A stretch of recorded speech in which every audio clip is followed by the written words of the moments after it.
Yes, you are. Really? It's gorgeous. Why are we outside at the press setup outside? What, only the speaker gets to do that? Yes, I do. Well, let's all just go on out there right now. I would if it were logistically convenient and possible. We have our host, Miss Carol Miller, with us. Here she comes. Thank you guys for being here, for covering our retreat.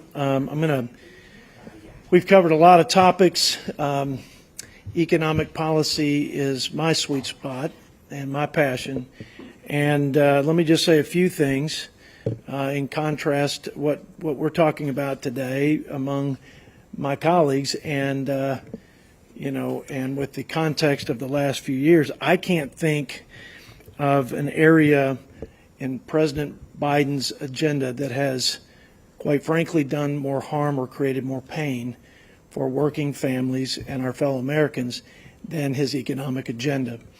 And I don't say that with glee so that we can contrast and score political points at a Republican retreat. It's I know he tried to tell a very different story during the State of the Union speech, but according to the polls, I don't think anybody was believing it. The reason they don't believe it is because it's not their experience. And so, as I've said before, 3 years of economic policies like paying people not to work, turns out if you do, they'll take you up on it, and you'll have a labor shortage, which is part of the supply side squeeze, which has also exacerbated inflation. The assault on American energy and the conventional fuels that turn the cranks on this great economy and that keep prices low for consumers, another part of his failed economic agenda. We cannot tax and regulate our way out of this fragile economic situation. We need relief on the supply side. We need relief for Americans who are paying now $1,100 a month more than they did before inflation. Or to say it another way, they have $1,100 less in their pockets to pay their bills because of record inflation and interest rate hikes that stem primarily from those policies I just mentioned and the unbridled trillions of dollars in spending. $6.5 trillion added to the national debt from that spending. And all of it has created the crushing force of a cost of living crisis. The president, I expected him to pivot at least, if not do an about face and change course fundamentally on his economic policies in the State of the Union and in his budget. And I've got to say, I'm just shocked at the audacity and the disconnection from his policies and the consequences of his policies on the American people and our economy and our job creators, that he would submit a budget that would double down on everything I just talked about. Literally. It's Build Back Better on steroids. It is the highest sustained levels of taxing, spending, and borrowing in the history of the United States. And you all know, because we've talked over my first year or so as budget chair, that what's driving the debt, not that we shouldn't look for all unnecessary and wasteful spending, is the mandatory spending. It's 75% of the budget. It'll be 80% of our entire budget in 10 years, according to CBO. It's 90+% of the growth in our budget. And President Biden expands or increases mandatory spending by $2.5 trillion. But he doesn't pay for all of the growth in government and spending. He tries with $5 trillion in new taxes and still doesn't do it, adding $1.6 trillion every year to the deficit on average for a total of over $16 trillion in debt.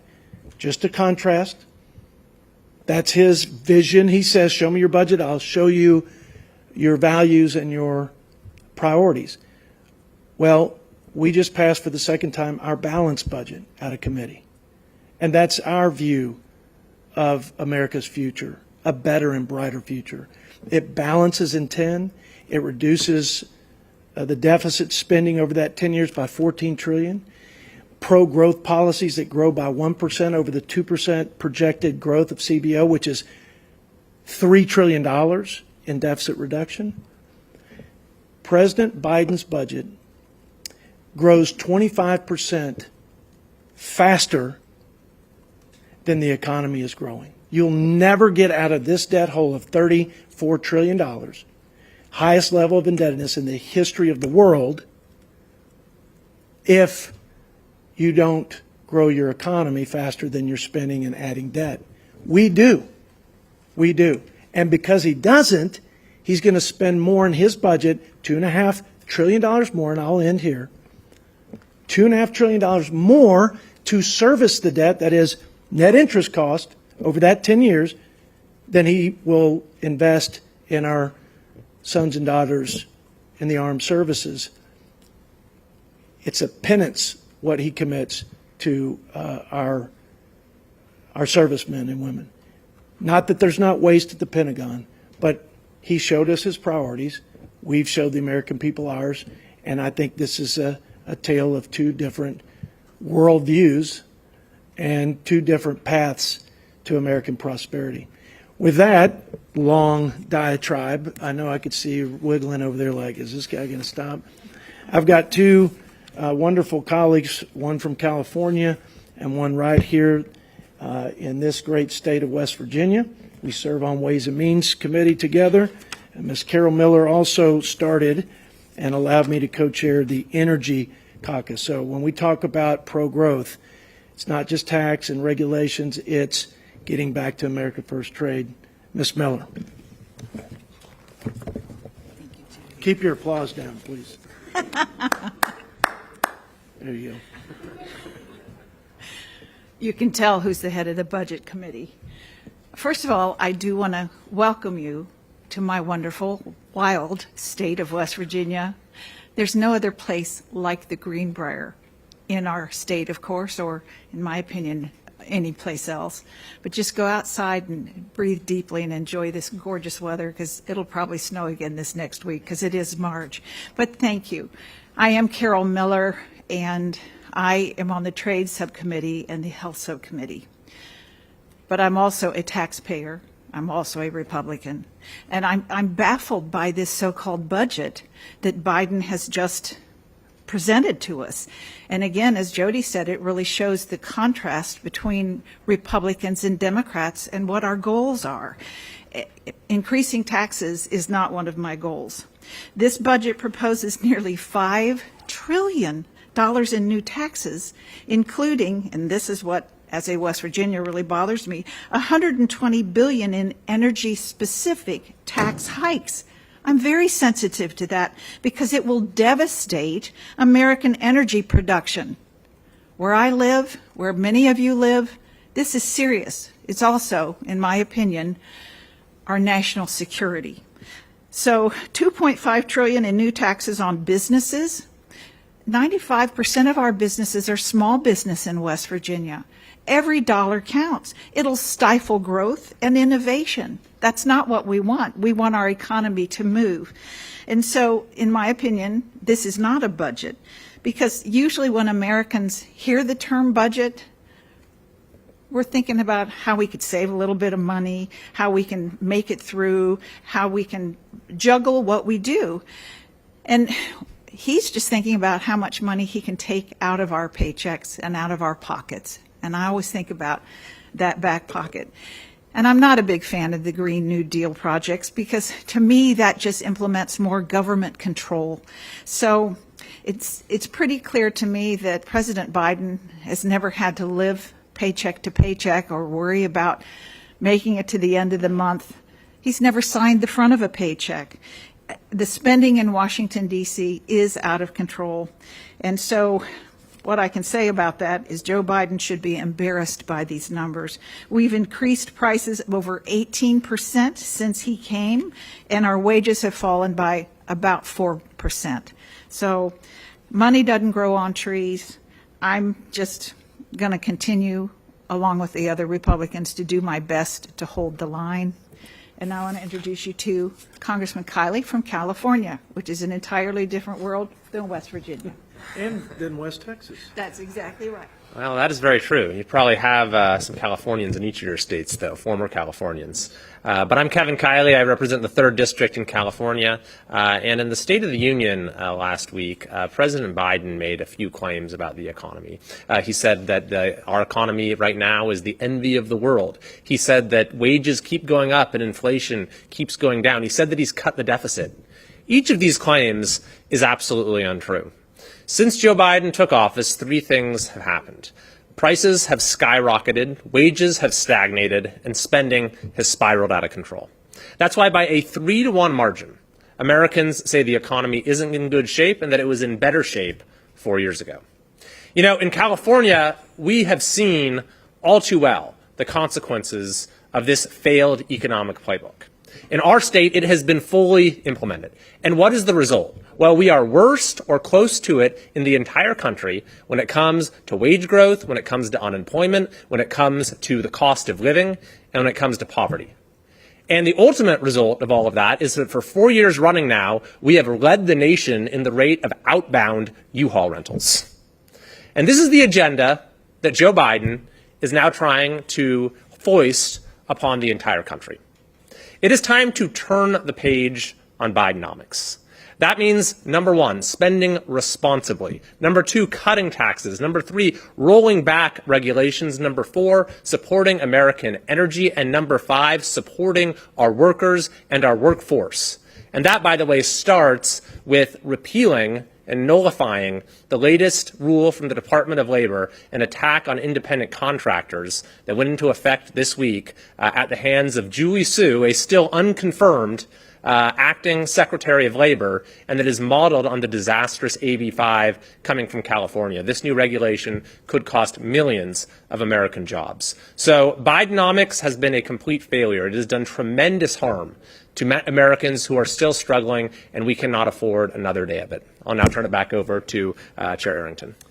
I think we have a future chair of budget and maybe Ways and Means with that. Well done. Look, we're here to answer any questions and then move outside to a new venue very shortly. Kadia, you get me in trouble every time. I don't know if I can even call on you. No, I'm going to come to you. Let's start here and we'll work our way back. I'm just kidding. I'm just kidding. Yes. Well, thanks for the question. Yeah, you bet. So we talked to Freedom Caucus Chairman Good earlier this Mhm. week, and he said that Republicans' main leverage right now is shutting down the government, and that without massive spending cuts and appropriations bills, that's what you should do. I'm just curious where the conference stands on this and whether it's come up over the past couple of days. It has not. It was a part of a bigger conversation about how we use the power of the purse at the leadership retreat. I'm just telling you, my recollection is that the discussion of how do we use the power of the purse to do what is the one remaining item that all of us, I think, would like to see a different outcome in with respect to the border. We use the power of the purse, Republicans led, in negotiating a debt ceiling to bring down expenses year over year on the discretionary side. We've used our oversight and subpoena power to get good policy and regulatory outcomes. I think for me as a Texan especially, it's very personal. There's not a more important job of the federal government than to provide for a common defense. And there is no defense of our sovereign border. In fact, it's been surrendered to terrorist drug cartels. They're doing bad things to this country and bad things to the people who we've invited over here by virtue of our open border. So that is the remaining big item that I know the Speaker feels the same way as I just expressed. And he's got to figure out a way to get to a better outcome. Ultimately, it's going to require a new president, because I don't think this president is committed to changing course. I wish he had the political will to go against the open border left, but he doesn't. He hasn't demonstrated that, and I'm not going to hold my breath. I'm going to fight for Texas' right, constitutional right of self-defense, because I think that's the last line of defense right now. But those are the conversations that happened at the leadership retreat that I'm going to defer to Speaker Johnson as to how to lead us beyond that first tranche of appropriations bills into the second and some of these supplemental bills. I'm going to let him lead that effort. Kadia, and then we'll kind of work our way back.